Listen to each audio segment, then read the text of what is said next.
Qu'y avait-il avant le Big Bang?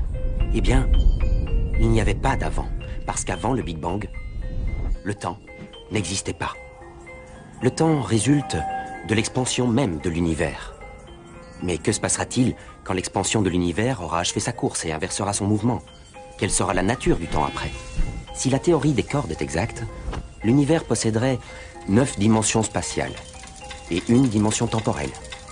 On peut imaginer qu'au départ, toutes les dimensions étaient entortillées et qu'au cours du Big Bang, les 3 dimensions spatiales que nous connaissons, la hauteur, la largeur et la profondeur, et la dimension temporelle, que nous appelons le temps, se sont déployées.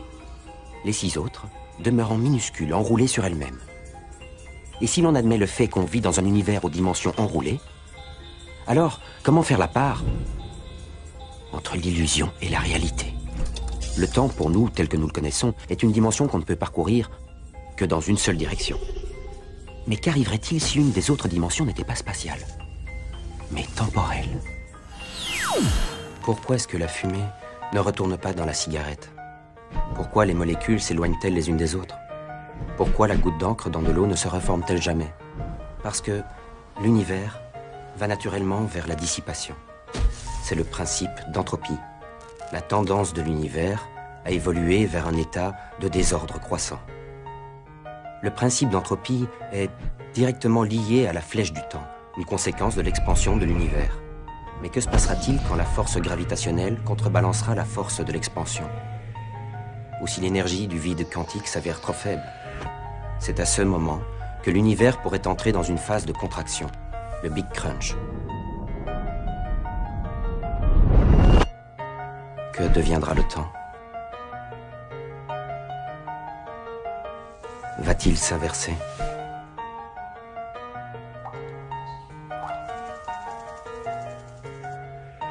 Personne ne le sait. Que se passe-t-il quand on tombe amoureux? Suite à certains stimuli, l'hypothalamus déclenche une puissante libération d'endorphines. Mais pourquoi justement cette femme-là et cet homme-là? Y a-t-il un dégagement de phéromones inodores correspondant à un signal génétique complémentaire? Ou bien des caractères physiques qu'on reconnaît? Les yeux de la mer? Une odeur qui éveille un souvenir lié à un moment de bonheur? L'amour fait-il partie d'un plan, d'une guerre entre 2 modes de reproduction? Les bactéries et les virus sont des organismes asexués.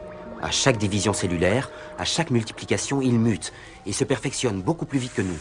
À cela, nous répondons par une arme redoutable, le sexe. 2 individus, par le mélange de leurs gènes, vont brouiller les cartes et fabriquer un individu d'autant plus apte à résister au virus qu'il est dissemblable. Alors sommes-nous, sans le savoir, les acteurs d'une guerre qui nous dépasse entre 2 modes de reproduction? Dans quelle mesure les peurs sont-elles innées? Si on fait éclore des œufs d'oie dans une couveuse, et si, au-dessus des petits à peine éclos, on fait passer une forme représentant une oie en train de voler, les petits oisons se mettent aussitôt à crier en tendant le cou.